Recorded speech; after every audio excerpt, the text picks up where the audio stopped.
What's up, everyone, and welcome back. Howdy, y'all. Howdy. He's still trying new stuff. I'm gonna figure something out. New. Joe here, joined by Robbie. Just stick with it. It's fine. It was fine. I just like mixing. I just noticed something. I'll talk about that in a second. Just real quick, I was looking through some comments on last week's. Was it last week or week before?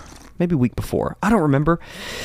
There were a few comments about the disappearance of our other podcast host. Oh, okay. And we covered that. I don't know if we could link it. We could find the other episode, probably. We had like half of a show a while ago talking through it. Yeah. Somebody was like, the other guy's gone. Gabriel's gone, and these guys just act like he never existed. And I'm like, no, that's not the case, actually. We covered it in a previous show. Yeah, we can't talk about it every show. Yeah, it's like, are we just going to open up every show and talk about it? Gabriel is no longer part of the team. And we hashed that out in a previous episode. You can go back and listen to that one if you want to. But yeah, I mean, it was a whole thing, let's just say. I don't think I even put it in the... Yeah, I don't know that we even put it in the show. I didn't put it in the notes and stuff, I don't think. Yeah, we'd have to just go back. It was... It's a few episodes late back. July. Yeah. Is when that would have happened. I think that's it. I don't know. But yeah, I mean, it's obviously changed this show. You know, Sure. it's changed a lot that we've been doing here at Chrome Box in general, and yeah, I mean, it is what it is. But we did recognize all of that. It's not like we just I just blooped my coffee. This guy. I blooped it. Dang. This guy. But yeah, you're just going to have to deal with that. You're just going to have to let that be. Just going to have to sit there. I have to look at it. Just rub it around on the table and just make it worse. Rub it in. Let's see. Oh, it's Rub not some on dirt the... on it. It's not no on one, the... No one can see it. It's not on the right side here. shot. Yeah. I need to turn that camera down. I'm going to do that here in just a second. But yeah, if you want to go back and listen to that whole explanation, just know that he's no longer part of the team, and he's not just irreconcilable things that it meant it was time for him to leave. Right. So, right. So it's about as much as we can say. It's the Joe and Robbie show. Robbie and Joe show. Robbie and Joe sounds better. Robbie and Joe show. Robbie and Joe show. Joe show. Robbie show. Yeah. Robbie and Joe show. Robbie and Joe show. I'm first. That's the official new name. We're going to change everything. It's actually just going to be robbieandjoe.com now. We're getting rid of Chrome Unboxed entirely. Yeah, we've decided that it's all just about us, and that's the way we like it. So not the case at all. We can't talk about the giveaways quite yet, but I do want to mention they're coming. That we've got a few awesome giveaways. Can't wait. Upcoming. We're going to be doing a couple, just one to get started, kind of exclusive giveaway with our Patreon folks. That one's going to be launching over there on Patreon here soon. What is it? Patreon.com/ChromeOnBox or ChromeOnBox.com/Patreon. Now that one is the login for right. We can't do that. You can't do that. It's not going to get you anywhere. Yeah, you're going to be asked to log in, and if you're joining, you're not going to have a login. Yeah, so you should go to patreon.com/ChromeOnBox. For $2 a month, you could get a login for ad-free. For $5 a month, you get access to the Discord and some other stuff. And we've just revamped it. We are rocking. This is it. We're doing it right now. We're going to announce it. We've got a few little kinks. Consider it announced. Yeah, there's like a few little things, but I'll get those lined out before we publish this.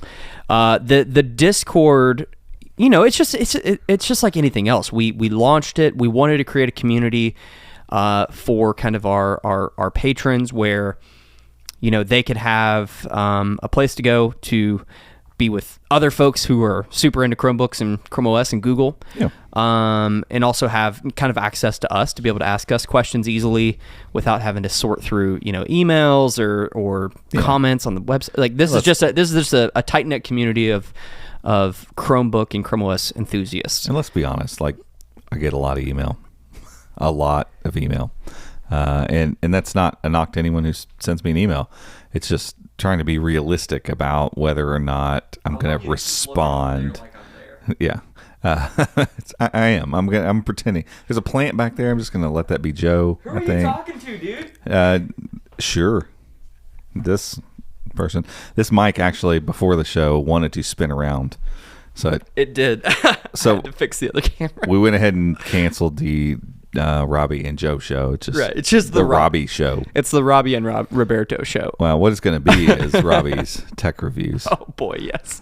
Let's bring that back. That's what it's going to be. Let's bring that back. If you get that joke, then you've been around for a while. So kudos to you. So yeah, email gets interesting over the course of months. Like I just get a lot of email. We get a lot of people that want to advertise with us. We got people that want to guest post. We get I just random PR stuff from CES. Yes, I'm blaming you. It's your CTA. We're blaming you. It's your fault. But yeah, we get a lot of email. And when I do end up seeing an email from someone that's a reader or a viewer or whatever, and I try to answer it if I can. Yeah, for sure. At that point, but I also can't go through and dig through emails. Sometimes they get lost. Yeah. I mean, it's not some most times. Most times it gets lost. Yeah. Like if you get through to me on email, you've been persistent. Good job. Good on you.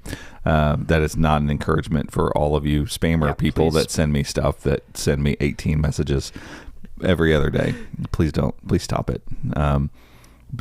All of that to say, that's why Discord's awesome. It kind of filters a lot of that out, and people who are serious about going, hey, we want to be part of this really awesome community, because our Discord community is excellent. I think the new organization has just made that even better.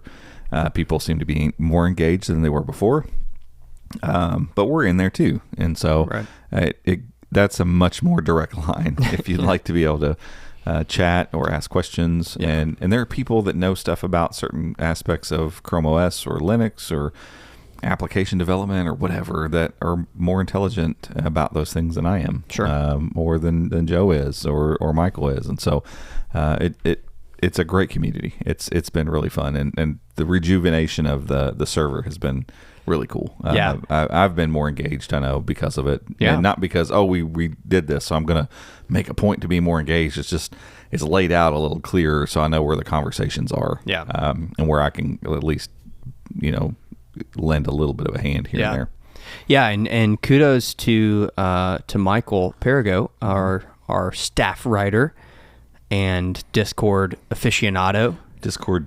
whiz for I can't stand it anymore. Now I might knock it over. I don't know if you can see it. You on probably camera. still can't see it. There's a little bloop right there. I just put my cardboard thing on top of it. It'll absorb it eventually. It's gone. I can't see it anymore. It's better. Out of sight, out of mind. It's not going to be on my arm. So I'm going to spend the podcast like this. This is my power stance. Yeah. I like it. I like that. You see me. Yeah, it looks good. That's nice. But yeah, Michael definitely helped out a ton with this, and went in and got us set up with some emojis even for each channel, so that you can find them a little easier. Yeah, it just looks nice. Yeah, he's helped us out a ton. Like we all kind of brainstormed and came up with an organization for all the channels that we thought was, a little bit more clear and easier for everyone to find what they need. And that helps guide conversation. Help, and Michael kind of took that and ran with it and got it all set up for us. And so it's just a cool spot. We've toyed around with the idea of maybe opening up a few of the channels for free, and down the road we might do that. But for now, it's part of this, the kind of Patreon and our members, right? Like our people that are wanting to support us, who are plugged in this community. So, we've even added stuff like buying advice and some more specific kind of help in how to do stuff sections, right? That we didn't really have before. And it's not like we're like a help desk. We're not here 24/7 to help you out, but there's a lot of folks in there who, like you said, know a lot about Chrome OS and anything in this realm. It just feels really communal at this point right now, and I really like and not to not shout out everybody else that's in there, but Phil Wood, who was in our community for a long time and kind of just had kind of gracefully said, I gotta pull back some stuff, and I'll be back at some point. He made a re-entrance, and so shout out to Phil Wood for being back. Shout out to Phil. He's our Canadian newscaster patron. Yeah, it's awesome.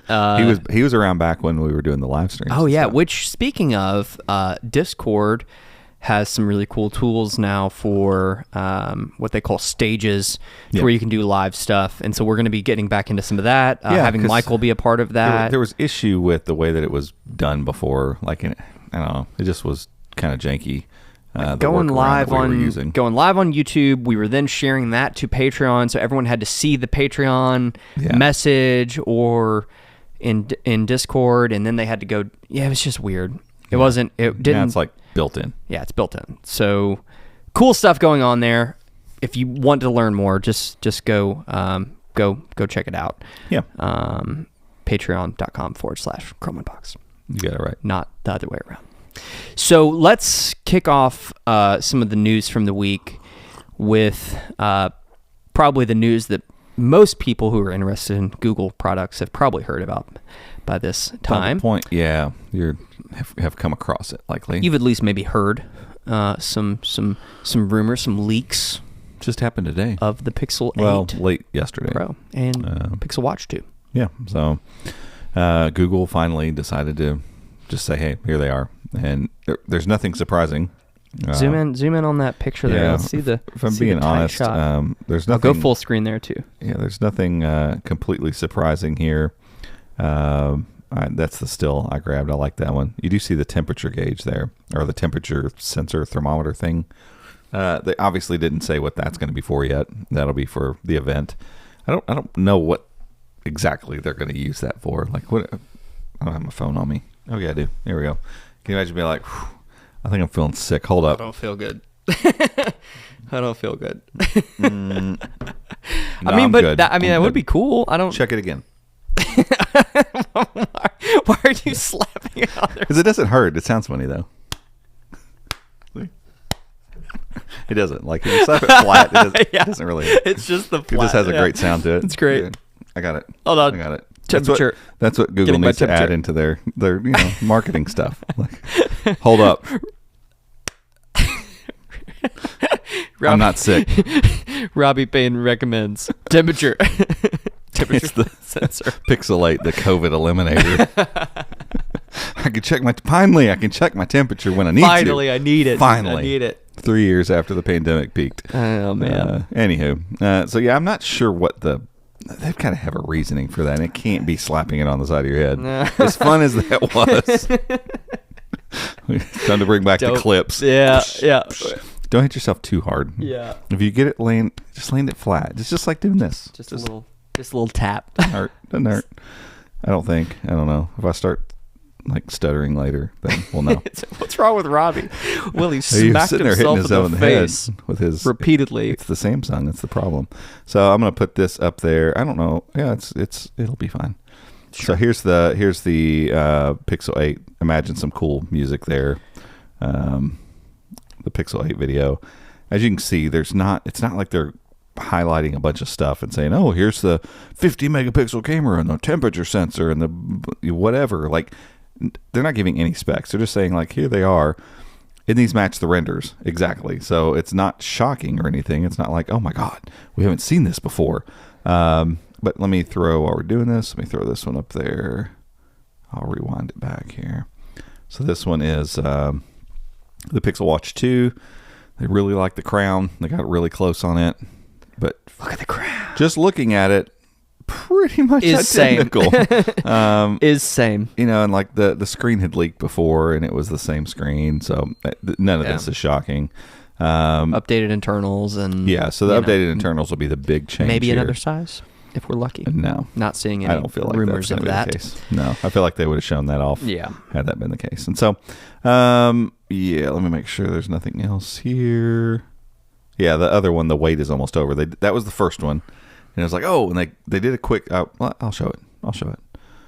You're not watching over on YouTube. I know you need to see, so you can watch this stuff. You don't even have to go find it yourself. Right. So I like this little transition to the 8 here. It was fun, and I was like, oh, that's all they're gonna do. But they do like real quick flashes here at the end of this. Pixel 8, Pixel Watch, Pixel Buds, Pixel 8, done. Yeah. I thought that was all they were going to do. But you know, they then have followed that now with the phones and the watch. I think the Pixel Buds Pro, I don't think there's going to be anything different there. I think they just have a different colorway. Yeah. Maybe two. There's been rumors that they're going to do a sky. So I think the Pixel 8 Pro is coming in sky. But the pictures that they've shown so far, like I love the color of the Pixel 7a that we got. I love it. I love the case. It's kind of like this nice light blue color. It's airy looking. The one that they've shown that has leaked is very blue. Like it looks lavender to me. I'm a little color deficient, so my eyes generally look at certain colors and assume other colors. Like my brain just goes ahead and does that for me. Do you have those colors in that other article? I didn't 360, post it, but I can find it real fast. Pixel 8 Pro Blue. See how fast that is? Man, so quick. So we'll go with Android Authority. So there you go. That's kind of the colorway. I think there was one other leak as well that showed the blue, but it's the same thing. To me, if you asked me what color that was, you're like, hey, dude, what color is this?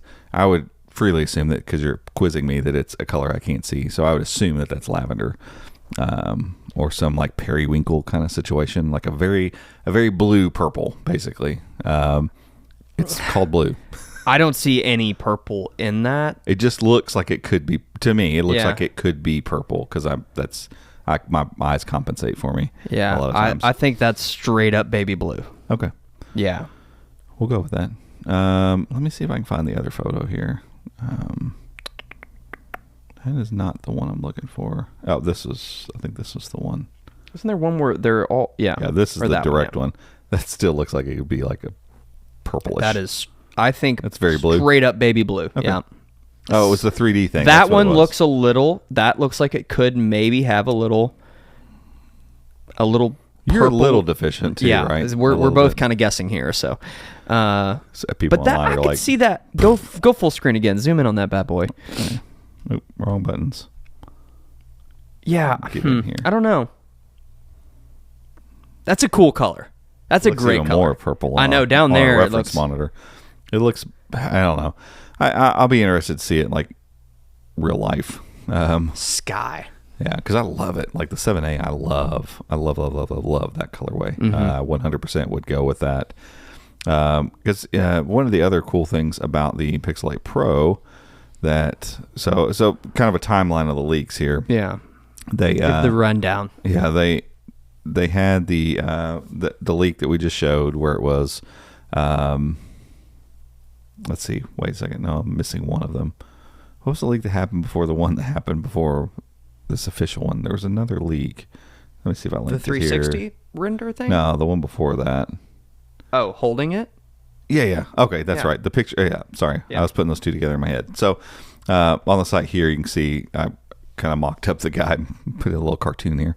So this was the accident. I feel like that one was accidental. I think that's, if you glance at that and then look away, you'd be forgiven for thinking that's a Pixel 7. There was some designer mocking that up. Because this was down in like the subscription something or another. It was in a weird spot. They probably needed a featured image, and he grabbed one and put it in there and didn't think twice about it. The watch looks identical to a Pixel. Like obviously now that we've seen the Pixel Watch 2, you're forgiven for, oops, that's the same watch. Like, but clearly that's the Pixel Watch 2 with the Pixel 8. But then right after that happened, Google accidentally, and I'm putting air quotes here for those not on video here, Google accidentally turned on, so they have this thing they launched in August, the Pixel Simulator, is that what it's called? Simulator Experience? Pixel 8 Pro, or Pixel Simulator. So they put out the Pixel Simulator, and some people were looking around on it, and look at there. There's Pixel 8 Pro in the simulator. You know, it's like a 3D render that you can, click on the little buttons and see, like you click these little green dots or whatever, and it would tell you the different specs that go along. Like, I don't really know. I guess if you're, I shouldn't say that. I just have a hard time believing anyone's really going to use this, but it's for all the Pixel phones. Like just really nerding out. This is a camera. Neat. Cool. Okay, I think most Get all people the get specs. that. You're getting all the specs, all in What the simulator. The 3D thing, the simulator thing? It's like the power button, volume rocker. I'm like, come on. There's nobody really looking at this, right? Is there? Maybe there is. I don't know. I They get built it like for some reason. I get for the specs. Like if you were trying, but I don't know why you need a simulator to look at a spec sheet. Anyway, it doesn't matter. The Pixel 8 Pro was accidentally put on this thing, and so somebody saw it, and there was 3D renders of it and all that stuff. To me, this did not feel like an accidental leak. It was the day before or after Apple put out the thing about when the iPhone was going to be unleashed.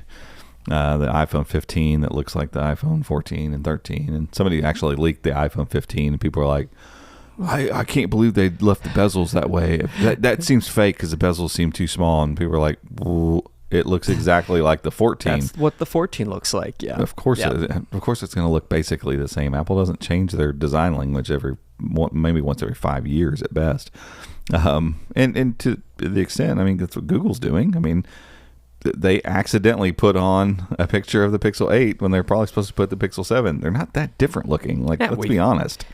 Now, we've talked about it. Smartphones have become iterative, yeah, and it's iteration. It is is what it here. is. You know, make the Smartphones, features that better. is, Yeah. Anyway, so that leak happened.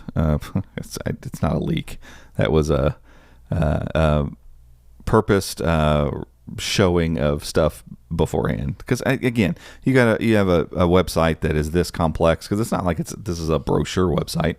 It's a 3D modeling thing that had buttons and you could zoom in and all this kind of stuff. Like, you're going to tell me the guy or the team that put this website together didn't realize when they published the Pixel 8 on there? Come on. Like, we would know just publishing a post. I would know, like, that I had to click through the steps to make that thing a live thing on the internet. It was on purpose. Like, this isn't a leak. But it technically, I guess, was a leak. Whatever. So that happened. And then now Google's just finally come out and said, like, here it is. And everyone looks at it and goes, yeah, that's it. Yeah, we knew. There it is. Now, the Pixel Watch is a bit more interesting, I think, because it's not been completely like verified. Like, we haven't had like renders and people finding like CAD files and stuff like that. So that hasn't been for sure up to this point. And now it's for sure. So there's nothing new on offer from these hints and stuff. It's not like the one thing that is confirmed. Like, let me pull back. Let me get this video back up. Pixel 8 Pro. See if we can find a still here. Looking for the screen is what I'm after here. I feel like they don't show the screen. Yeah, they keep cutting. Damn you and your cuts. I mean, you can kind of see it there on that side shot. Yeah, they never show it, so they don't technically confirm it. But I mean, the flat screen is going to be pretty awesome. I know that's a little detail, but rounded edges on screens are just, I don't know. I'm over it. It serves zero purpose. Little to no purpose. Especially once you put it in a case. Like, you And can't even you barely put tell that these are rolled off the edge Right. on the Samsung. You can barely tell it on the Pixel. Right.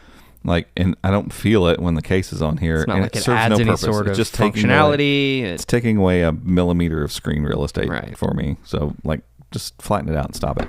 Right. And for those that want to put screen protectors on, it's so much easier on a flat screen. Yeah. Like, there's your phone doesn't look more modern because it rolls over the edge. In fact, I feel like it makes it look more dated now at this point. So, while the video doesn't, let me look at the landing page real fast. Let me just check this out real quick. Store landing page. It is kind of shocking. Seems like they're hiding the front of the phone, aren't they? That is very true. They are hiding it. Why are you hiding it, Google? No. Those are the sevens. That's. I can tell the difference. Yeah. So, I mean, technically, Coming in hot. Yeah. Whatever. They're going to be flat screens. The renders can't be this exactly precise, and then, oops, we missed a huge curvature on the screen. They're going to be flat.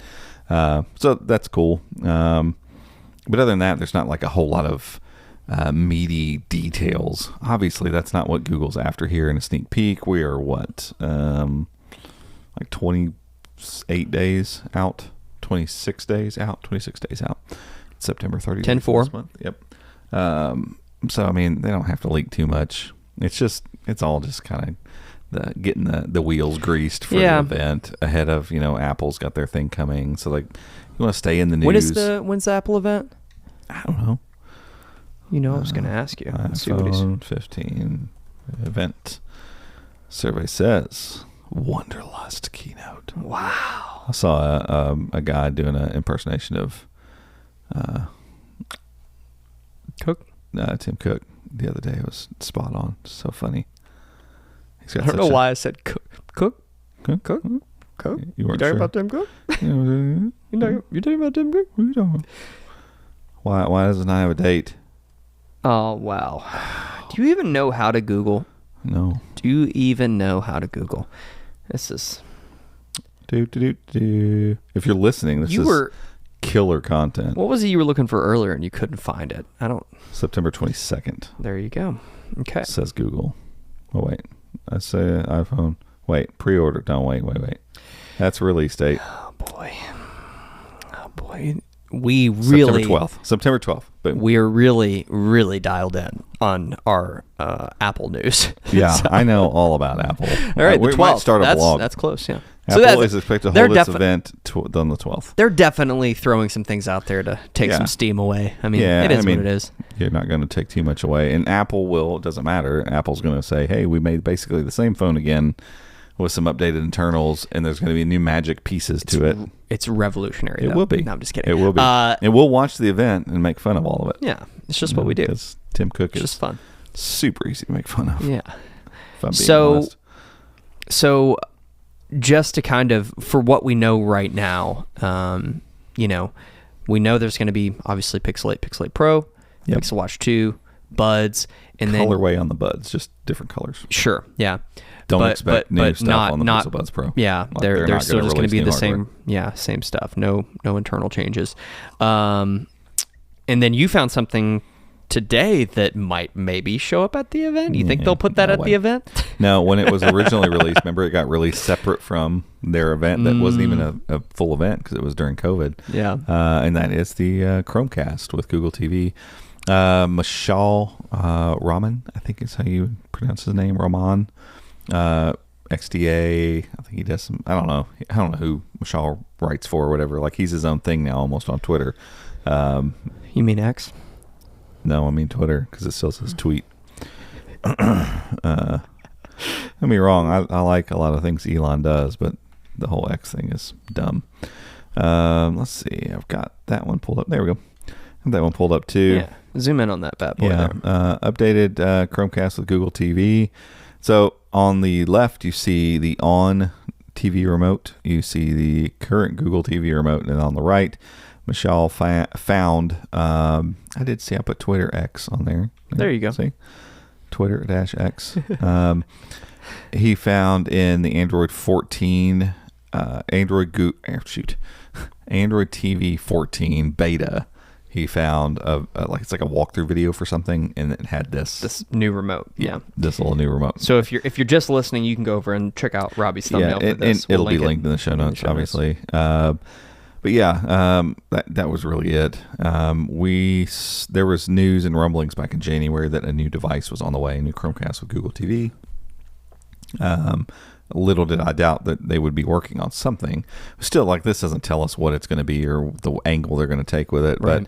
But it's at first I was like, wow, look at all those extra buttons. That's cool because I like that ON's remote has extra buttons. Like, if we look at this, you got volume up and then channel up and down. You've got home, back. I don't remember what that button does on the bottom right of the ON one.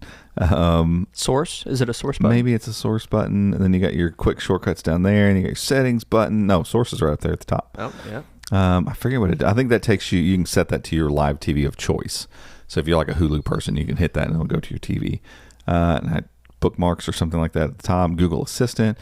I like the way it's shaped better. I like everything about it better than Google's rounded bar of soap monstrosity. Like I've dropped our Google TV remote at home on our hard floor at least 50 times this week. I'm not it's too much. What are you doing with it? I just go to grab it and it just squeezes. Slides off the couch. It does hit the floor. I'm not kidding. I'm not over exaggerating. At least 5 times a week. It hits the floor. Back pops off. Batteries come out. I'm just like, I hate this remote. We have the on TV up in our bedroom, and we don't watch TV in the bedroom very often, but I don't think I've ever dropped it. Not one time. I've never dropped the one here. It's flat like a normal remote should be. It's just like the Google one is literally a semicircle. Yeah. Like it is built to fall out of your hand. It is terrible. I hate it so much. So I'm hoping they at least flatten the remote out. But I was looking at it, I'm like, ooh, extra buttons. And I started looking, I'm like, no, there's no extra buttons. There are 6 buttons, round buttons on the face of the old one. There are 6 round buttons on the face of this one. What looks to have changed is maybe they put the volume rocker there on the front instead of on the side, which I think is good because the side volume buttons are a little finicky. I think that's why I drop it all the time because I go to grip it and I go to push the volume and it just slides out of my hand. Whatever. There's this little star down here, and he said like there's something about it. Let me see, because I put the quote in here. Oh, magic button. That's what it's called. You can either customize it to be a shortcut, or it will be your input button. It seems to be a lot of attention on a button that does 2 things, and it's highlighted like and it's got a star. Whatever. Not sure what that's all about. Here's my take on this. If they show up with another $50 Google TV with Chrome or Chromecast with Google TV, and it's still got 8 gigs of storage, and it still has a processor that can't quite get around the interface very well, and they put a $50 sticker on it, just take it back. Take it off the shelf. Like, ON has replaced you. Like 100% for $20 every day, all day. Go to Walmart, pick up the ON, get the exact same experience, no problems, no issues. There's no reason to buy the Chromecast with Google TV, and if that's what they were after, like, hey, we're going to build this and other people will make, Walmart did it, they've already done that. Don't show up with the same thing. I don't know what they're going to do different exactly. Like, I would like to see them build something like with some actual oomph behind it. Like, charge $70 and put a good processor and some storage. Call it the Ultra or Pro or whatever. Let us put some games and stuff on it. That would be fun. And make sure the Bluetooth latency is really good. So like GeForce Now works really well and with controllers and stuff. Or give it some extra ports so we can do some extended things with it. But my gut feeling is they won't do that because most people that go to buy a streaming stick they're not going to do any of those things. They just want to make sure that YouTube TV or Hulu or Paramount Plus or whatever work with their dumb TV. Basically. And for the price, the ON does all of that, and it looks exactly the same. Yeah, it just there's no reason. I would never buy. Let's make sure to link Chromecast our video with the new ON. Yeah, for sure. Yeah, because I've sent that video to other people I know, like personally, just locally. Like, I'm like, hey, just watch this video. You'll get the gist, so that I don't have to tell you. Just watch. We made the content so you can see it. So I don't know. I don't know what they're going to show up with. If I really hope they don't show up with a small upgrade to what they've already done, because they literally might as well just put it back in the box and leave. Like that would be completely pointless. So I'm hoping they're changing something. I don't know what that would be. Yeah. Well, that sounds really cynical, and I'm sorry, but when they came out and they had a new Chromecast model, and they came out and they're like, "Hey, we'll do a 1080p for $20." HD. Ooh, how neat is this? Like. Are you serious right now? Like, that's what you're doing?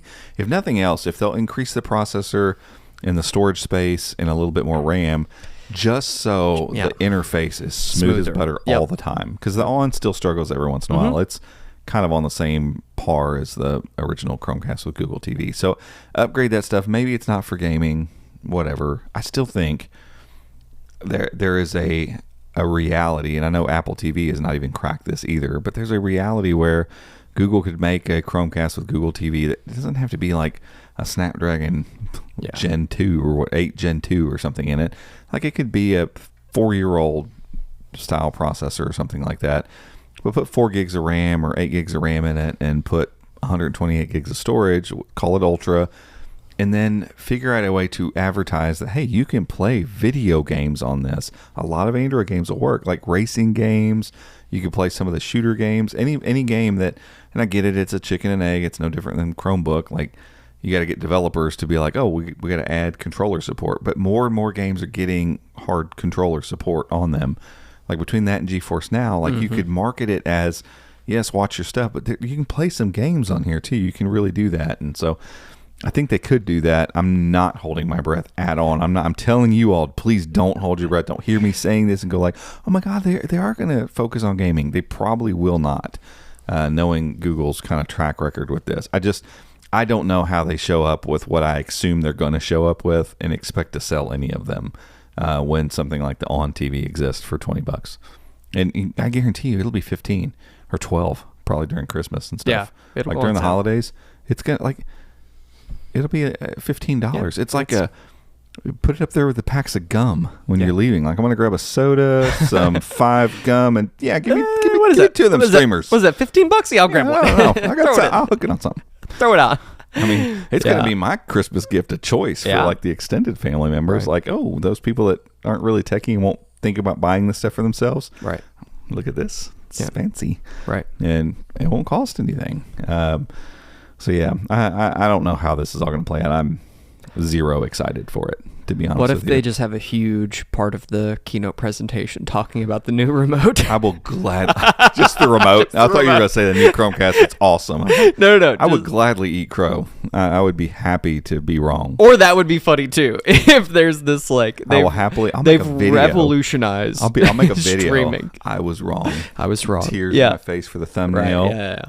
Holding it, like 100%. Yeah. I'll own being wrong. Yeah. I'll be happy That to would be be wrong sweet. about this. Probably not the case. I'm not going to be wrong. I'm just saying. So, Probably not the case. I figure if I say it emphatically enough, maybe I will be wrong. Yeah. Speak it into I existence. would love that. That's I'd be right. happy to be wrong here. That's right. Okay. I'm not going to be wrong. We'll obviously know more about the event. This Chromecast will likely show up after the event, or maybe they'll just They did it right before the event last time. maybe they'll drop but, it before. Yeah, I don't know. I mean, we'll honestly, if it's not a huge update, they'll probably just be like, hey, see. Here it is. Yeah, Check it there'll out. be like It's in a stores. blog Go post get or it. something about it, and Yeah. that's it. Yeah. Okay, we have a few other things to talk about. We're going to take a quick break, and we'll be right back. Alrighty, welcome back, everyone. Robbie was talking about doing the podcast standing because he's a psychopath. I don't even know what that would be Freedom like. to move. You know what I'm saying? I I don't could even walk around. I don't even know what that would be like. Actually, it'd probably be fine. As long as you had like somewhere to like rest your foot, or like you'd kind of just be maybe like rest on the Shifty. Yeah. I don't know. Just give us some, some beverages on the table, some soda pops. That way we feel like we're standing at the bar, Yeah. I don't know. Like real people. I don't know.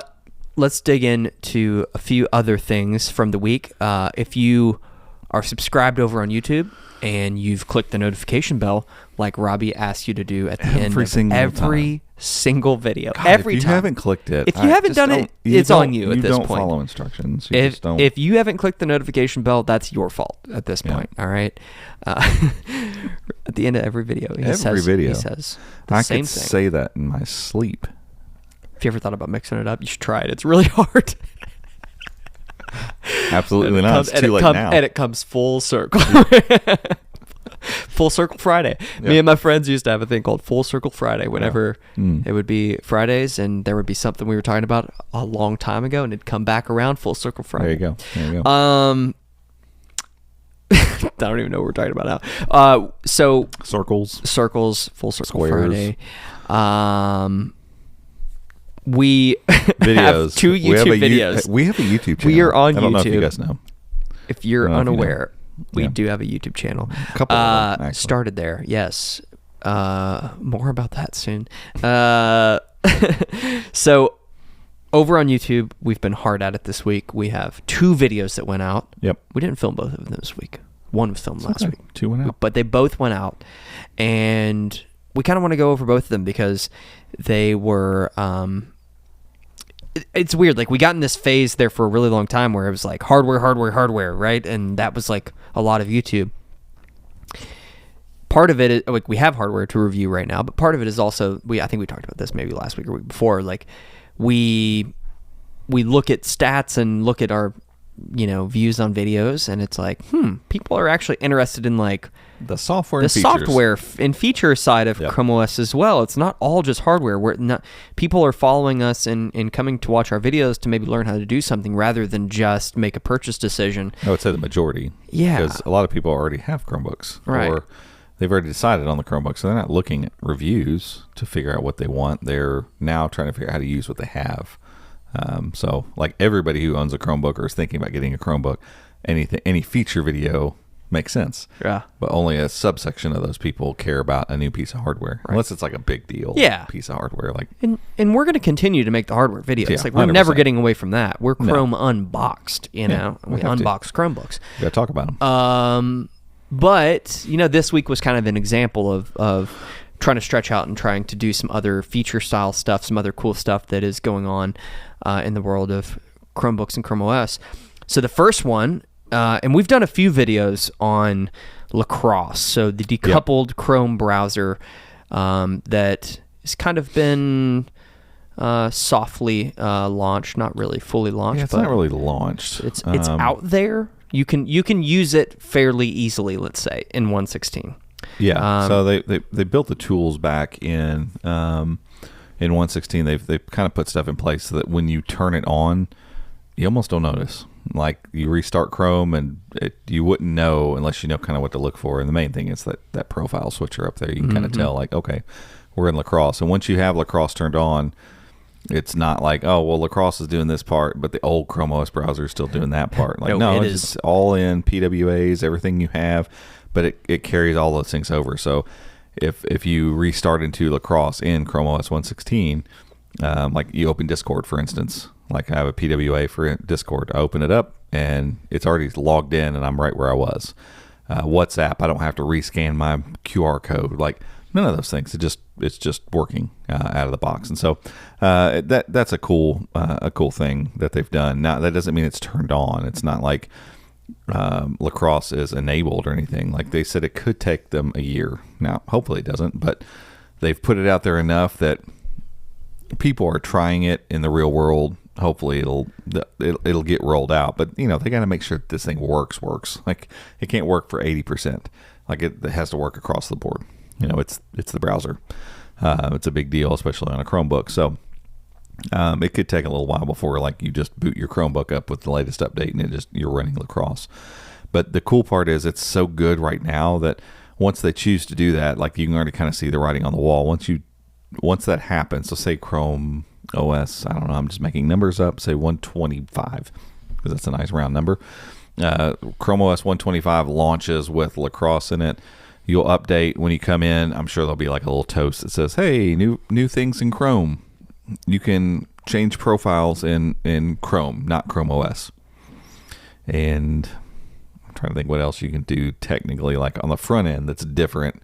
Oh, and when you change, your bookmarks and your passwords will follow, your different accounts or whatever stuff. They can just say that and move on. They don't have to explain like, this is Lacros, this is Linux and Chrome OS, and this is why. I don't have to say any of those things because it's so good. It doesn't matter. Nobody will even know. It's just a Linux binary that's running. Like it's not like it's a magic container or anything like it. It's just they're rewriting the browser to basically use the Linux version of Chrome OS or Chrome browser on Chrome OS. That's all it is. Gets confusing.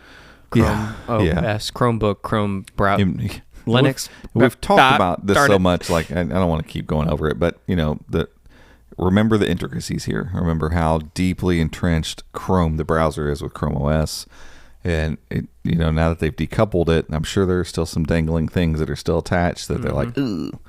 When we put Lacros in there, that broke. Forgot about that little thing, that little one deal, and they have to make sure the bridge to when the next person updates their Chromebook to whatever that version is, and Chrome OS changes to Chrome OS and Chrome as separate things, like that process has to work just fluently.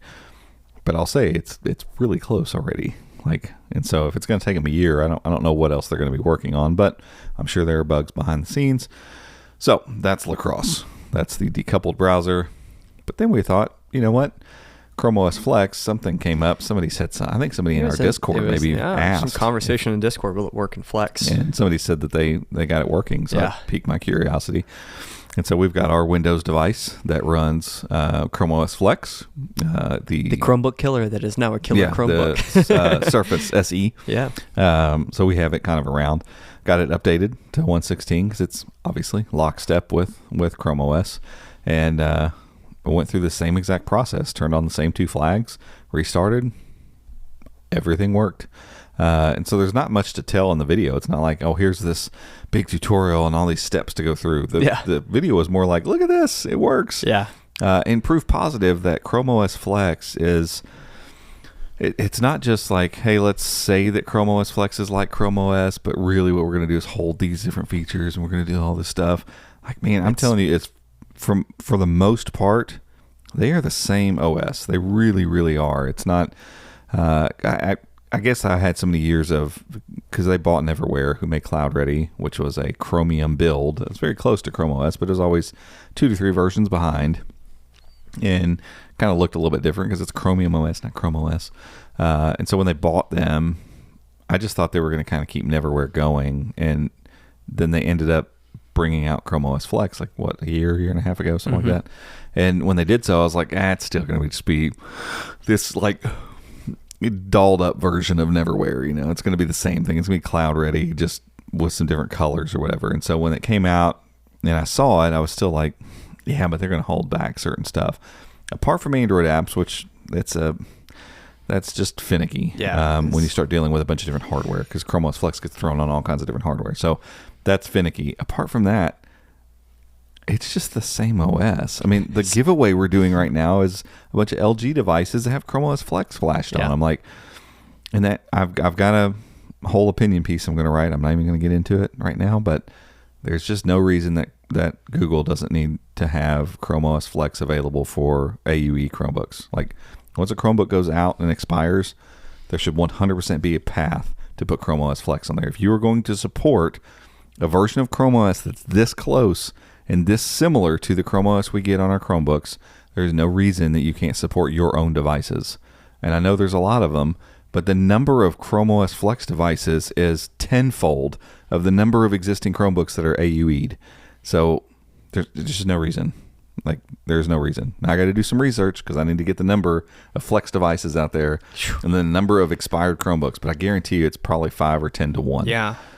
So if you're going out of your way. So like the official Flex devices, those are not devices that you're just like, I don't know, try it, see. These are ones that you've taken the time to test and make sure all the drivers and stuff are working for random hardware. We've seen the room. We've seen the room of all the devices. Yeah. It's not like there's that many Chromebooks. Right. It'd be different if there were 100 Chromebooks going AUE every year. I mean, it's going to be a handful of Chromebooks each year that go AUE. Down the road, that number will go up because there's more. But even right now, as many Chromebooks that come out, like how many Chromebooks have released this year? Brand new Chromebooks. I don't know. Yeah. If you add the education ones in, maybe 15 or 20, 25 or something 25 like that. Probably. You know, and that's with the education Chromebooks, which are kind of the same every year.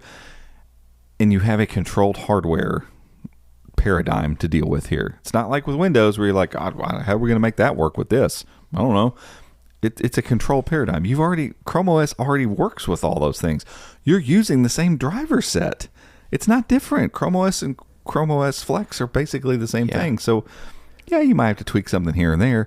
But generally speaking, it will work on it just fine. Like, there's just no reason for this. Like, and they're getting a lot of heat now because these devices in schools are going AUE. I know I said I wasn't going to go off, and I did anyway. He's getting into it. Yeah, it is what it is. I'm not going to try to stop him. Yeah. Are you? I'm not. No. I'm not going to. I'm going to let him go. Get in the way. Bull in a china shop. Last part here. Like, there are all these devices going AUE, and there's all these news outlets picking up this story that, Chromebooks are great for schools, but now they're huge in e-waste. They're creating all this like a catastrophe of batteries and electronic parts getting dumped and all this stuff. And I'm like, for one, it's a little sensationalist to say that, but on the other hand, I'm like, they're not really wrong. Some of these schools got duped into buying Chromebooks that were already 3 or 4 years old that had no AUE left on them. And yeah, shame on you for not doing your research, but also, like, it kind of sucks. Now that you've got a whole fleet of Chromebooks that can't get updated anymore. And so you've got this pretty bad press coming against Chromebooks. Guess how you could fix it? Let them have ChromeOS Flex. Like, just make it work. Make a path. And, I know that the BIOS is different on ChromeOS, and it's a very specific BIOS, and it's different than Windows. And I don't care. You own all of the code for ChromeOS. You can make a quick bridge, probably over the air, to move them to ChromeOS Flex. They don't have to do anything. You send a thing out, and it lets these older Chromebooks just move over to ChromeOS Flex and move on. And when their device gets so slow and decrepit they can't stand it anymore, they will move on. But let them choose to do that, and don't force that on them when you have a solution at the ready. I just do not understand this. And from what we can tell right now, there is no clear path forward on this to do that. And I don't understand that at all. To me, there's no explanation for this. They need to do this. And so I've already got the beginnings of a post that I'm going to make about this, but I want to do some research and have some numbers. Take your transcript from this, and there you go. There you go. Post because right now, like, it's just an idea, like, it's just in my head of going, it's just ridiculous. Like, yeah, it'd be different if we were talking about, like, oh, you got to save all the old Macs with ChromeOS Flex, and they're like, oh, God, we don't know, like that hardware, we don't want. We got to write drivers. How this part's going to work, or how that part's going to work. ChromeOS Flex and ChromeOS are basically the same thing. So don't tell me you can't make those drivers work, because they already did. Like, it was already done. So we're talking very small changes that would need to be made for ChromeOS Flex to work. We've got some really old Chromebooks in there, but ChromeOS worked on them. And it's a handful of older devices that you could fix, and this wouldn't be a problem anymore. Yeah. I don't know. I don't like it, and it's a bad look. And they have a solution. Like, ChromeOS Flex is the solution. And I get it for old Windows and Mac hardware. I understand that. I get that that's the main point. But this could be a side benefit of it. 100%. It could be. And if you're going to spend the time, like, I just don't understand how an old Windows laptop is going to keep getting newer versions of ChromeOS than a 6-year-old Chromebook. Right. I that doesn't make any sense to me. Yeah. I don't understand that. So I just think they need to fix it. Figure it out. Yeah. Yeah. Write the article. Let's think through it. Write the article. And we'll talk about it on another show. Yeah, because at the end of the day, like, I always go like, oh well, it's a lot. That's a lot to support. And I'm like, and 100%, I would be right there with them. Yeah. Before they started ChromeOS Flex, I was 100% like, hey, AUE is AUE. They can't support them forever. Like, that's just the way it is. Phones get 3 to 5 years. That's just how it is, But now you have a library of hundreds of Windows devices that weren't even built to run ChromeOS, running the same ChromeOS that we have over here. And again, it'd be different if ChromeOS Flex was this half solution, kind of sort of like ChromeOS. It is lockstep. That's this whole article is about that. Like, we did this pretty intense thing that ChromeOS is going through right now on a ChromeOS Flex device, and it was the exact same experience. So you have the same OS that you're taking your time to make sure continues to run on old Windows and Mac hardware. Don't tell me you can't make it run on your own old hardware. That doesn't make any sense. And so no one's looking at this and going, yeah, I get it. I understand. No one understands this. And you can give whatever excuses you want. Like, it just doesn't make any sense.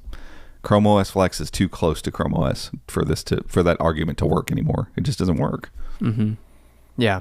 So you got an argument? You want to go? No, I have no argument. Okay. I wonder if there's from the ChromeOS team standpoint. Obviously they want people to buy new devices at the end of the day. There's that. You got to always keep that in mind. I get that. But I don't know. I'd be curious to hear from them maybe what the rationale is, and it might be whatever BS that they want to come up with. But yeah, I mean, I don't know. I feel like there's got to be something like fleeted Chromebooks, like Chromebooks that get sold in fleets. Those are the ones that need it. Yeah, like those educational institutions that buy Chromebooks in bulk. Like, why do you want to even do anything that forces them to do that again?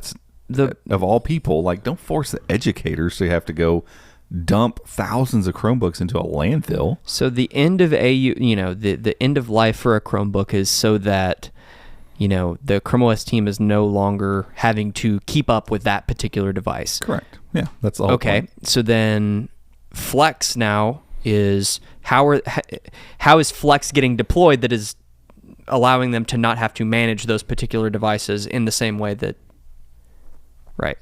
That doesn't make sense. Yeah. So if Flex had an AUE, if Flex said, in that case, why would they not just say, all right, well, if we're going to support it on the Flex side, we'll just support it on the ChromeOS side, and just Chromebooks keep getting updates. That too, right? Like, so, what's the disconnect there? Right, there has to be a disconnect.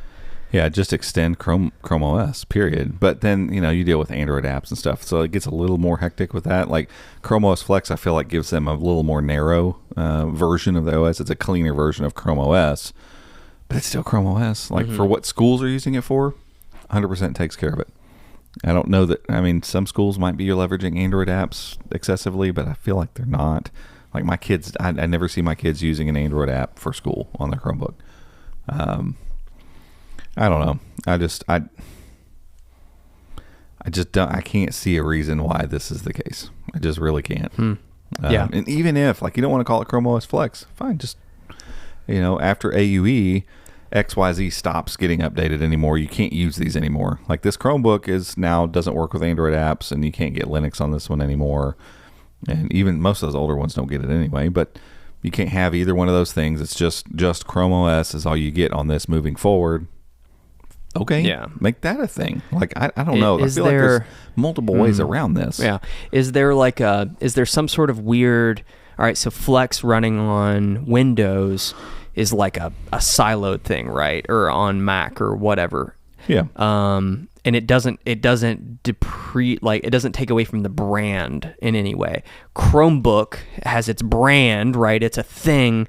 When someone sees that Chromebook, they expect it to do certain things, and then by running Flex and it's a lesser version, does that take away from the Chromebook experience or the Chromebook brand? I would argue maybe the damage of my Chromebook's going to expire in a few years is far greater than any of that. Far greater. I hear more people complain. I don't think I'd buy a Chromebook because it expires. It's got an expiry date on it. Yeah, and they think that it's literally going to be unusable. Right, it's going to stop working at that point. And to be fair, I wouldn't want to keep working on a Chromebook that's not been like when Chrome, the browser, and again, they haven't said for sure that Lacros is the fix to that either. But I can't. If they don't do that one, like I don't know what they're doing. Like you've lost scope of who it is you're building these things for. But if Lacros isn't the answer, because I thought, well, maybe that's the answer for Chromebooks. It's like, look, yes, Android apps can access the internet, and yes, Linux can access the internet, but they're in containers. Those are siloed things. That's the only way that Chrome OS can run those things and still maintain the security part, the safety stuff. And so if you get an infection in the Android container, it's only going to affect the Android container. It can't seep out and get your Chromebook. So As long as the Chrome browser stays up to date with all the latest security patches, basically speaking, your Chromebook, now if you jump into developer mode and do all kinds of stuff, like it's already on you anyway. It's secure and for the most part going to stay secure. I don't know if it could boast the exact same security that a properly updated Chromebook can, but for the most part, it would stay secure. I think disk image becomes the issue, but you still get secure boot. So if I'm stuck on whatever version of Chrome I'm on right now, and Chrome OS updates to 120 down the road, and I'm still on 116, like this is my AUE date, and I've met it. When my Chromebook boots up, it's still going to check to make sure that I'm running the pure version of 116 before it lets me in. That's the whole thing with secure boot. So that doesn't change. If something messes with that, I don't know how long images stay available on, Google's. Like for me to power wash an old Chromebook, maybe we need to try that. I don't know. I've never tried it. An AUE Chromebook. You should be able to power wash and still get the disk image from it. From what I understand, you can still do that. So like the original disk image is there for the Chromebook to ping to make sure, hey, is everything lined up? Yes, everything's lined up. No malicious stuff has happened. We're good to go. So secure boot's there, and Chrome is as secure as it should be. It's because Lacros now, right? I'm still on ChromeOS 116, but I've got Chrome version 120. I'm as secure as I can be with Chrome. Ostensibly, the Chromebook is just as secure as it would be. Like it's not like Chrome OS goes and accesses the internet a bunch. It goes through Chrome. So there's a way for it to still do that without needing ChromeOS Flex if they do that, but they have still not said, yes, that's exactly why we're doing this Lacrosse thing. We're assuming that's what's happening. Right, but because that's not what they're doing it for on ChromeOS Flex. Because Flex is getting updated. Aren't there hacky ways to get Flex on Chromebooks? I thought Gabe was working on something of that sort back in the day. Yeah, there were, but that was like Neverwhere. I don't think the actual ChromeOS Flex, like once they got it out, and there might be, but that's not a workaround either. Like Google needs to provide a very clear way. Like if you got a 3-year-old Chromebook that's been AUE'd for years, you might have to go through some steps to make it work. There's got to be a way to tell the BIOS to boot from a thing, and if there's got to be a way to do that. And then for devices that are not AUE'd yet, they need to have a quick path.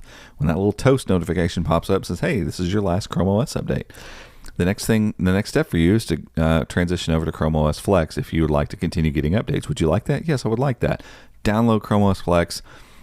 As a part of ChromeOS Flex, you no longer have access to Android apps. If you'd like access to Android apps, you need to purchase new hardware. Yeah. If you don't like that, that's on you. Like, that's not it. It's a security issue, whatever the case may be, and that's just not part of the plan for you moving forward. But to not give people anything when you have the solution sitting there seems really crappy to me. And I do not care for that. Yeah. Stay tuned for Robbie's 6,000 to 7,000 word article he's going to write on it. It'll be concise. Yeah, okay, I really want to make it concise because that's all it is. Like, sure. I feel like this is the solution. It's sitting here. Yeah. You're going to keep updating ChromeOS Flex to work on all this. I don't know how many devices there are now, but there were well over 100 in there, right? Lots. Yeah. And there's probably been way more added since then that you had to, we saw it. There's a lab where they're taking the time to test the hardware to make sure the drivers work and all that stuff. Like, so are those getting AUE'd? At what point are you going to stop supporting that one crusty Dell laptop over there? When's that stop? From what I can tell, that's not a thing. It's going to keep working. So at some point, the library is either going to grow too big. Like, they have to figure that part out too. And I'm like, I don't understand if you're going to go through that much work to get old, crusty Windows devices to work with ChromeOS Flex, why you can't extend the same type of thing to your own internal hardware. Yeah. And I know it's made by Dell or it's made by Acer or whatever, but Google signs off on every one of these devices. So they understand, like, Acer can't just go make a Chromebook willy-nilly. They have to abide by what Google says as far as, from an EC standpoint. So like the USB-C ports and the trackpad and the keyboard and the screen and the touch screen and all, those things have to comply with what Google says is okay for that baseboard. You already have the hardware in place. Like, you already know the drivers. They've already been made to work with Chrome OS. So it's not like you're going to have to go make new stuff work. I just don't get it. It doesn't make any sense to me. It's way more work to make it work on these old Windows devices. It's far less to make it work on a Chromebook. So why not? I would love to have a comprehensive answer to this. And I would really hope that it's not like, well, we can't comment, which would mean we don't want to not make more money. Or like I don't want that. No one wants that answer. I'm thinking of what they might say, and I think it could boil down to like a branding thing, right? Of like, when you open a Chromebook that has the Chromebook branding, like, you expect certain things, right? And maybe doing this sort of, I guess technically diminished experience, right? It's not much diminished, but it is a little bit. Again, I go back to a branding thing. If that's the case, I would argue, and it's only getting worse. I'm only seeing more and more reports of this whole e-waste thing. That's diminishing your brand far worse than someone opening it up. And again, when I open that Chromebook SE or the Surface SE and navigate on it, not once do I ever see anything that says, "You're running ChromeOS Flex. Beware, this is a diminished experience." Right. It looks exactly like Chrome Right. OS, like in Yeah. every way, shape, and form. So Yeah. I don't know. I'd be curious to hear like maybe what some folks at Google might. We've talked with some folks that work in Flex. We've We been just to the asked, lab. like, I'd be are curious. there any plans? And they're like, not Yeah, really right well, now. we're really focused on Right. extending, And again, functionality that was the whole point. I understand that, but I'm like, you've built this really cool tool. Yeah. Now it seems really, really odd that you're not using it for your own hardware. Right. Very, very odd. It would be the equivalent of Google being like, hey, we've built this tool for really old Android phones, and you can basically run this little thing and OTA flash a version of Android that is stock Android. And yeah, you'll lose most of your phone's bits and pieces and stuff, but it'll work for old phones. Yeah. It's a weird thing to do, but Okay. if that's what you want to like, you don't want to buy a new phone. You want to use that old crusty phone. Cool. It's going to kind of like the Nexus, right? This is the Nexus line, and we'll give you the Nexus version of Android. It has no extra frills. Yeah. The camera will work. You'll point and shoot, but there's you'll lose all the bigger picture stuff. But Android will work. The phone will function for you. But then letting Pixel phones, they have this tool, but going like, yeah, after 3 years, we're not supporting Pixels anymore. No security updates, no more updates whatsoever. That phone is trash. Yeah. But yeah, we have this other thing. Can I use it? No. It's only good for non-Pixel phones. Why though? I don't know. Because we want to make sure all those non-Pixel phones work really good. Well, what about your Pixel phones? We don't care. Throw them in the garbage. Trash. Put him in the landfill. That's what you're saying here. Yeah. That's what's happening, and I'm just like, there's no situation that makes sense to me with it. I can't make it make sense, and it's frustrating to me. And part of it too is that in our Discord, in emails, in comments, I hear it all the time. Like, well, why can't I flash this on my Chromebook? I have no good answer for you. Yeah. At least before ChromeOS Flex, the AUE thing. Well, why does my Chromebook expire? Well, eventually they got to stop supporting old hardware. Yeah, it's a thing with Chromebooks that And I totally get isn't a thing with Windows devices. Windows or Mac. Maybe it should be. Yeah, probably. For some of the people that keep these Windows devices on, it's part of what holds Windows back from being able to do new stuff. It really is. Like you got people that are holding on to 12, 13-year-old devices and expect everything to still just work like it does. And like the software and hardware world has changed by leaps and bounds since you bought that thing. And it's hard. Why do you expect that to still work? And I get Google going, we don't want to be tethered to that. Cool. Like, take heat for the AUE thing. And I was fine with it, especially once they extended it to 8 years. A couple years back. I was like, made it a little bit. It's at that point, years. You've gotten 8 years of use out of this thing. $300 or $400 Chromebook. Loosen the purse strings, okay? Go buy you another Chromebook. Yeah. Like, it's time to move on. I was fine with defending that decision until ChromeOS Flex became a thing. Yeah. And now I'm like, okay, give them a diminished version that's still secure. It can get rid of all the frills, but let it still get on the internet and check social media and stuff like that. It'd be different if I was just going like, please build something to do this. You built it. It's already here. You made it. It exists, and you're just choosing not to put it on your own hardware. It doesn't make any sense. I'm done. He's not getting into it, folks. I'm not going to get into it. I'm not going to get into it. Anything else it's on? Up. Like anything else on Lacros on Flex specifically? I think it's just that is what it is. It's there. It works. I'm taking the Google stance. I don't want to talk about it anymore. Don't worry about it. I don't want. It's trash. You can go check out our video. It's cool. We put out one other video. Since I mentioned 2 videos, we at least need to mention the other video.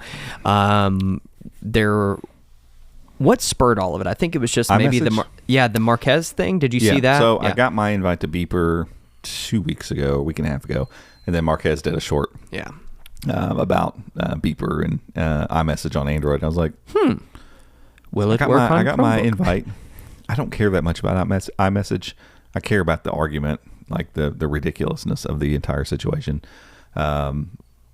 But I don't personally care that much about it. Like, I'm like, if I'm the green bubble, I'm the green bubble. I'm a contrarian. Like, I don't care. Right. But it got me thinking, like, I wonder if it works on Chromebooks. And so then I immediately, I watched his video and I pulled up Beeper and I saw install on Chrome OS, the desktop. And I was like, I'm doing that tomorrow. And so I got in and started playing with it. And I was like, well, this is simple. Like they have a Linux version. You got to turn on Linux apps. They have a Linux version They've got the entire prompt there. You copy paste it into your terminal. Desktop thing is up. You can go through the whole setup process, add in all your different messaging, 'cause that's their whole thing. Like their whole thing is like all your messages in one place. I don't like that. I don't want that. At one point in history, maybe I thought I did. Now that I've got it set up in Beeper, I was already pretty sure I didn't want that. I'm 100% sure I don't want that. I like having my like work stuff's over here. My I know normal chat stuff is here. Like people bemoan that a little bit, but I'm like, I kind of like knowing where I talk to people. Siloed a little bit, yeah. Yeah, like when I talk to people on WhatsApp, it's never usually like you and I now chat in WhatsApp for work stuff. But yeah, we have a WhatsApp chat, but like I talk to my wife and my kids and stuff and my family in WhatsApp. But in Discord, I'm in Chrome unbox mode, and in Gmail, I'm doing this. Like I don't necessarily want all those chats all together. Like you can add Facebook Messenger and all these things. And like Facebook Messenger basically is for shorts and stuff that get sent to me. Like that's what that is now. And so, but I have it set up, and so I went through the setup and got them all the pieces in there. But the main thing, but it works. It does. All of it works. 100%. Get it all in one place. And they're selling themselves as that, but really what the whole thing is about is we're getting iMessage in here too. And the way that they do that is interesting. Right. iMessage doesn't work apart from an Apple device, which means if you are getting iMessages somewhere, they're logged into an Apple device. You have to be. So I don't know what their setup is. We saw the article that we'd written, back 2 years ago, when they first came on the scene, and it was a guy and he had like a box of iPhones and he was doing this whole thing with it, and people are like, oh, that's interesting that he's doing this. And surely to goodness they don't use individual phones anymore. That's not how that's working. What they were doing, I have no idea what they're doing, or how that's working. Probably Mac servers. Yeah, I think Macs can be deployed at like Mac Minis and stuff can be deployed as servers, and so you can have multiple users per device. Mm-hmm. Like there's no way every person that signs up for Beeper's got a Mac Mini. Got its own thing. Yeah, there's no way that's scalable. However, they're doing, you're signing into you're using your Apple ID, iCloud, whatever, to sign into a server somewhere, and that server then is connecting with Beeper's service, and then being able to send it through Beeper's stuff. They promise it's end-to-end encrypted. They can't read anything on their server. You can't even read anything. They give you this huge encryption key. Like anytime you log in a new device, you have to save that encryption key and use it. And if you lose it, they warn you like 4 times during setup, like that all the messages you have locally on this device will disappear if you don't provide this. They're gone. It makes me feel like they're pretty serious about the encryption. And I said it in the video, you got to trust them like you got to trust WhatsApp. Anybody else, yeah. Facebook, or Facebook owns WhatsApp, but or Google with your Gmail or RCS, like they say it's end-to-end encrypted. Unless you're going to go through trying to find a way to test that specifically, you either trust that or you don't. And if you don't, then don't use it. Like I'm not going to get into all that kind of stuff, but at the end of the day, once I had it all set up and running, I did so. I set it up on the Chromebook, and then I did get a message from I think David Field in our Discord today. He said he knows a way to basically make the Beeper Linux app installable. Because when I ran it, like I got it running, and then I closed the Linux terminal, and it all went away. And I was like, it's not installed. Like, I don't do Linux stuff too much, but I was like, usually that stuff ends up installing it in order to do the process of whatever it's doing. It didn't install anything, so I was like, well, I'll open the Android app, and that worked perfectly. So I got logged in the Android app on the Chromebook, and that worked fine. And so I was able to send and receive blue bubbles and all that good stuff. So if you want a way to, without an iPhone, send and receive iMessages and not blow up your blue bubble groups with your green bubble, if that's important, there's a way to do that. If you've been shamed, if there's you've been ridiculed, there's a way out. If you are sitting in a dark room, worried, please don't. If you have lost sleep over your green, I'm trying to go like infomercial, like, and we don't want to make try Beeper. Like, there is some really ridiculous stuff that goes on with this stuff. It's mostly probably younger people. Hopefully, as adults, even if you are the green bubble and people get upset with you, you can be firm enough in why you bought your phone to Be like, I'm not getting into all this. Literally, no one else in the world deals with this. It's U.S. This is a U.S. only problem. And if Apple would just adopt RCS and alongside SMS and MMS, it literally would go away. Anywho, and I'm not going to get into that. He's Promise. not. I'm not getting into that. Don't do it. Don't do it. But yeah, like the only caveat here is that once you have all this set up, like the people contacting you, if you don't, like I don't have an iPhone or a phone number associated with my Apple. I've got like my recovery phone number in there, but unless you have like a SIM number connected to iMessage on a phone, your contact becomes like your email. So the person that starts the group basically with an iMessage, whether it's just you and that person or you and 10 other people, they need to have your email address to send that iMessage initially to add you to that group. Just like associated with your contact in their phone? Yeah. Or, yeah. So, and I want to say Apple devices will probably default to that. Like if you have an iMessage account, that's going to want to send that first. Oh yeah. Versus sending a text message. I've had that happen where I'll log into. I haven't had an iPhone since 2011, and you probably still get iMessages and I'll still every once in a randomly I'll open up the Mac and iMessage pops up, and somebody sent me an iMessage. I'm like, and they didn't send it to your heck? phone number. They just sent it to your contact, and it went, oh, here's an iMessage contact. I'll send it. So yeah. So there is that caveat, but it does, like once they're sending you an iMessage, it works. Like send, receive, you can see when they're typing, when they've sent something, you sent something, read receipts, all that stuff works. Better quality videos and photos and all the reactions stuff and all that. Yeah, all that stuff. All that? Now you don't get the animojis and stuff that are iPhone only. I know. That's what I wanted. That's what everybody wants. I know. And what everyone wants. It's revolutionary. But yeah, I mean, if the bubble thing really bothers you, this is a way around that. And I mean, ultimately, for me, like I think what I'm going to do, because it's invite only still. They haven't technically rolled it out, but a lot of invites have been going out recently, so it feels like they're getting close. For me, I'm going to take all my other services out of it. I went to do it in the Android app, and I can't get those services turned off. So I'm like, I got to get the app over here running again on the Chromebook so that I can log in and tell it to delete all these other, because I just don't want to use Beeper like that. I just don't. No offense to them. I don't want any service that has all my messages in one place. I want to sparse those out. So Wolf. Yeah, it's all coming to everything all at once. Like, yeah.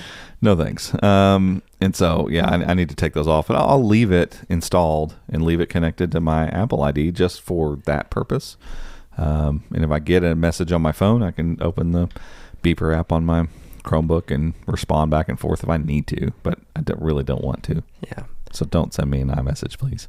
I had sent Ryan a text message. He didn't answer. So I sent him an email. He didn't answer. So then I sent him I'm like a little dog. I'm like, woof, woof, woof.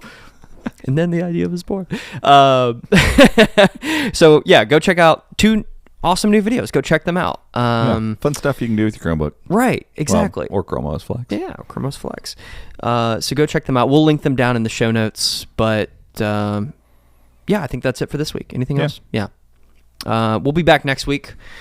Gosh, you saying the date of the Google event, I'm just like, whew, man, fast. I'm like, man, we're gonna be there before we know it. So, yeah, stay tuned. You can stay tuned on all this stuff that is going on in the world of Chrome and Chrome OS over on ChromeUnbox.com and on YouTube and here and social media, Beeper. On Wolf. All right, thanks for tuning in and listening and watching. If you are watching over on YouTube, make sure to give us a thumbs up. Go down there and click subscribe and click the notification bell. Mainly just subscribe. I mean, I think that's notification bell's awesome though. Yeah, notification bell. Undoes the algorithm. That's it for this week. We'll catch you all next time. See ya.